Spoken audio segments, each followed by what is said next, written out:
করেন এবং সেই শপথ গ্রহণে গার্ড অর্ডার দেয় তখনকার পুলিশ অফিসার এবং আনসারের যারা কর্মকর্তা তারা মিলে সেখানে গার্ড অর্ডার দেওয়া হয় এবং সেখানে বসে তিনি স্বাধীন প্রজাতন্ত্রী বাংলাদেশ সরকার রাষ্ট্র পরিচালনা শুরু করে। কলকাতায় সেটা হেডকোয়ার্টার হয়।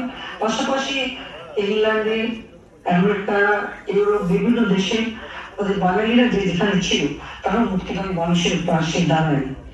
সেই সাথে আমাদের বিদেশি বন্ধুরা তারা আমাদের পাশে দাঁড়ায়। যদিও আমেরিকান সরকার পাকিস্তানের পক্ষে ছিল, এমনকি তারা সেভেন ফ্লিট পাঠাতেও চেষ্টা করেছিল, কিন্তু আমেরিকার জনগণ, সাধারণ জনগণ তারা কিন্তু বাঙালির মুক্তিকামী বাঙালির পাশে দাঁড়িয়েছিল। সেই বক্তৃতা এবং গান, এই গান ঐতিহাসিক গান ছিল এবং আমাদের স্বাধীন বাংলা বেতার কেন্দ্র পরিচালনা করা হতো। সেখানে চরমপত্র ঘোষণা হতো এবং প্রতিদিন মুক্তিকামী মানুষের গান গেয়ে মানুষকে উজ্জীবিত করা হতো এবং এই জয় বাংলা রেডিও স্টেশন চালু করার সাথে সাথে জয় বাংলা স্লোগান, জয় বঙ্গবন্ধু স্লোগান দিয়ে কিন্তু এটা চালু হতো এবং এবারের সংগ্রাম, মুক্তির সংগ্রাম, এবারের সংগ্রাম, স্বাধীনতার সংগ্রাম, প্রতিদিন জাতির পিতা বঙ্গবন্ধু শেখ মুজিবের এই কণ্ঠ বাজানো হতো। দীর্ঘ 9 মাসের যুদ্ধে পাকিস্তানি হানাদার বাহিনী গ্রামের পর গ্রাম জ্বালিয়ে পুড়ে ছারখার করে দেয়। আওয়ামী লীগের কোনো নেতা কবি বাড়ি ঘর ছিল না, আমার দাদার বাড়িও, নানা বাড়ি, দাদা বাড়ি, আত্মীয় পা থেকে শুরু করে গ্রামে গ্রামে এবং শহরে সমস্ত মানুষের ঘর বাড়ি জ্বালানো, পোড়ানো, লুটপাট। ঠিক এই 2024 সালে বিএনপি, জামাত আর ইউনুস বাহিনী যা করছে ঠিক এই একই কাজ তারা করেছিল এবং সেই সাথে গণহত্যা করে। এমনকি কে মুসলমান কে কিন্তু খুলে পাকিস্তানি হানাদার বাহিনী তাও পরীক্ষা করতো। ঠিক আজকের যে চিত্র আপনারা বাংলাদেশে দেখেন, মনে হয় যেন সেই 71-এর সেই চিত্রই আমরা দেখতে পাচ্ছি এবং সেই সময় তাদের যে অত্যাচার, নির্যাতন, মানবাধিকার লঙ্ঘন সারা বিশ্ব বিবেক কিন্তু জেগে উঠছে এবং সাধারণ মানুষ সারা বিশ্বের আমাদের পাশে দাঁড়ায়, আমাদেরকে সহযোগিতা করে এবং আমাদের বন্ধুপ্রতিম দেশগুলি আমাদের পাশে এসে দাঁড়ায়।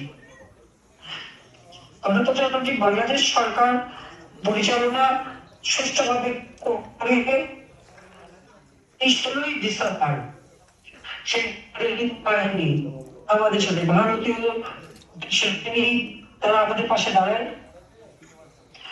এরই মধ্যে আবার 3রা ডিসেম্বর থেকে আপনারা জানেন যে পাকিস্তান আর ভারতের মধ্যে যুদ্ধ শুরু হয়।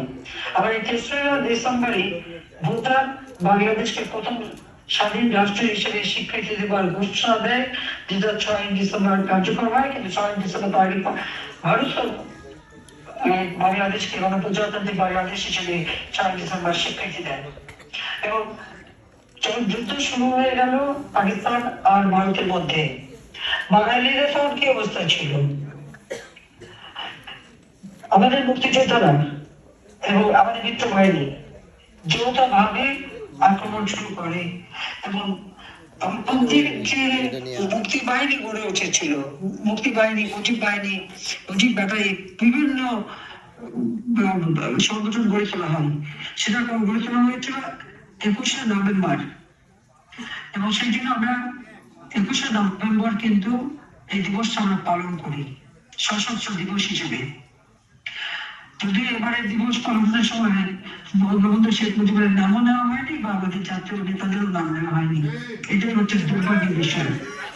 কিন্তু আওয়ামী লীগের জাতীয় নেতার নেতৃত্বে আওয়ামী লীগ, ছাত্রলীগ এই সংগঠনগুলি তো তখন ছিল, ছাত্র ইউনিয়ন থেকে শুরু করে অন্যান্য সংগঠন তো আমাদের সাথে ছিল। কাজে আমাদের এই মুক্তিযুদ্ধ আমরা 16 ডিসেম্বর 1971 সালে বিকেল বেলা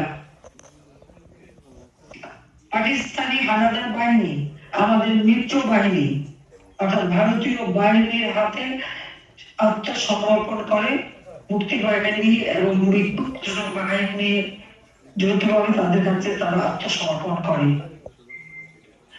যদিও বাংলাদেশ মুক্তি পায় 16 ডিসেম্বর, কিন্তু আমার মা, আমি বা আমার ভাই বোন, আমরা যারা বন্দী ছিলাম, যদিও বন্দিখানা থেকে আমার মেজো ভাইটা কামাল আলীকে মুক্তিযুদ্ধে চলে যায়, আর জামালকে বন্দি করা হয়েছিল, কিন্তু জামাল ওই বন্দিখানা থেকে গেরিলা কায়দায় বের হয়ে ভারতে চলে যায়। নিজেরই রাজ্যে তারা প্রশিক্ষণ নেয় এবং সরাসরি যুদ্ধে অংশগ্রহণ করে। পরবর্তীতে কামালকে তখন আমাদের যে বাহিনী প্রধান হিসেবে ছিলেন তার এমপি হিসেবে নিয়োগ দেয় আমাদের গণপ্রজাতন্ত্রী বাংলাদেশ সরকার প্রধানমন্ত্রী এবং কামালকে এডিসি হিসেবে দায়িত্ব পালন করত। জামাল সশস্ত্র যুদ্ধে অংশগ্রহণ করে এবং সাতক্ষীরা ওই কালীগঞ্জ দিয়ে জামাল প্রবেশ করে। আমরা কিন্তু মুক্তি পাই 17 ডিসেম্বর। 16 ডিসেম্বর বাংলাদেশের পাকিস্তানি হানাদার বাহিনী সারেন্ডার করলেও দুর্ভাগ্যের বিষয় যে আমাদের বাড়িতে যে পাকিস্তানি হানাদার বাহিনী ছিল তারা কিন্তু তখনও অস্ত্র নামায়নি, সারেন্ডার করেনি। ভারতীয় তখন মেজর অশোক তারা সে নিজে সেখানে যায় 17 ডিসেম্বর খুব সকালে। পাকিস্তানি বাহিনী যারা ওই 18 নম্বর ওই বাহিনীটা পাহারা ছিল তাদেরকে সারেন্ডার করতে বাধ্য করে এবং আমাদেরকে আমার মাকে আমাদেরকে বন্দিখানা থেকে মুক্ত করে। আমি যেহেতু সন্তান সম্ভবা ছিলাম, ওই বন্দিখানায় থাকতে জুলাই মাসের 27 তারিখে আমার প্রথম সন্তান জয় জন্মগ্রহণ করে এবং এই জয় জন্মগ্রহণ করার সময় অকথ্য নির্যাতন তারা চালিয়েছিল। ঠিক মতো খাবার না দেওয়া এবং যুদ্ধকালীন সময় তো আমাদের কিছুই দেওয়া হতো না। সেই 3 ডিসেম্বর থেকে 27 ডিসেম্বর পর্যন্ত আমাদের খাদ্য পানি সবকিছুই খাওয়া হচ্ছিল, কিন্তু সে তাতে আমাদের কোনো দুঃখ নেই। বাংলাদেশ স্বাধীন হয়েছে, বাংলাদেশ মুক্ত হয়েছে, তখন আমাদের অপেক্ষা কখন জাতির পিতা বঙ্গবন্ধু শেখ মুজিব ফিরে আসবেন। আমরা কৃতজ্ঞতা জানাই ভারতের প্রধানমন্ত্রী ইন্দিরা গান্ধীর প্রতি এবং ভারতের জনগণ এবং সমস্ত রাজনৈতিক দলের প্রতি সকলেরই কণ্ঠস্বর ছিল যে কিভাবে বঙ্গবন্ধু শেখ মুজিবকে মুক্ত করা যায়।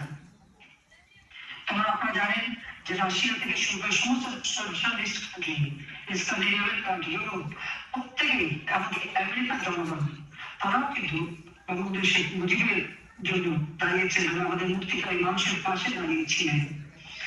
কাজে পাকিস্তানি হানাদার বাহিনী বাধ্য হয় 8 জানুয়ারি তখন এআইআর পতন ঘটে উত্তর ক্ষমতায় 8 জানুয়ারি বঙ্গবন্ধু শেখ মুজিবকে মুক্তি দেওয়া হয়। তিনি সোজা চলে যান লন্ডনে এবং লন্ডনে সেখানে প্রেস কনফারেন্স করেন, বাংলাদেশের মানুষের কথা বলেন এবং এরপর 10 জানুয়ারি সেই ব্রিটিশ সরকারের দায়িত্ব টেনে করে তিনি বাংলাদেশে ফিরে আসেন। ফিরে আসার সময় তিনি দিল্লিতে নামেন।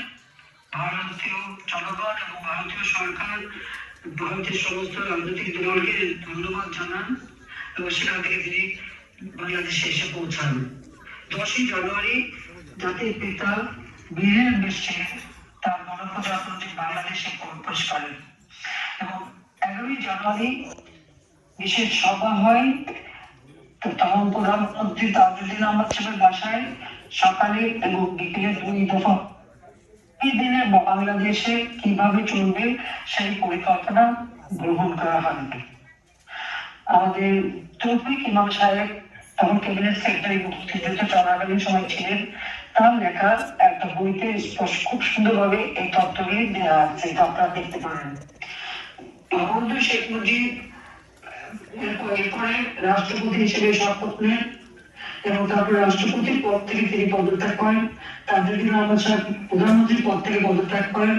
বঙ্গবন্ধু শেখ মুজিব প্রধানমন্ত্রী হিসেবে তখন শপথ নেন। তারপরে আমাদের চৌধুরী সাহেবকে রাষ্ট্রপতি হিসেবে নিয়োগ দেন, প্রধান বিচারপতি হিসেবে নিয়োগ দেওয়া হয় ওই গণপ্রজাতন্ত্রী বাংলাদেশ সরকার।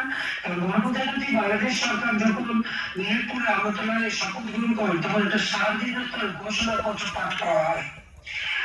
জনাব ইউসুফ সাহেব তিনি এই স্বাধীনতার ঘোষণাপত্রটা পাঠ করেন এবং সেটা সরকারি সর্বসম্মতিক্রমে গ্রহণ করা হয় এবং সেখানে গণপ্রজাতন্ত্রী বাংলাদেশ সরকার স্বাধীন এবং সেই স্বাধীনতার ঘোষণাপত্র যেটা আমাদের বর্তমান সংবিধানে এই স্বাধীনতার ঘোষণাপত্রটি সংযোজিত হয়েছে, আপনারা সেটা দেখতে পারেন।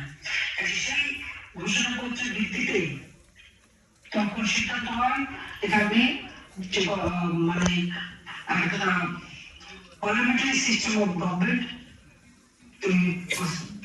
করবে। এইভাবেই করা হয়।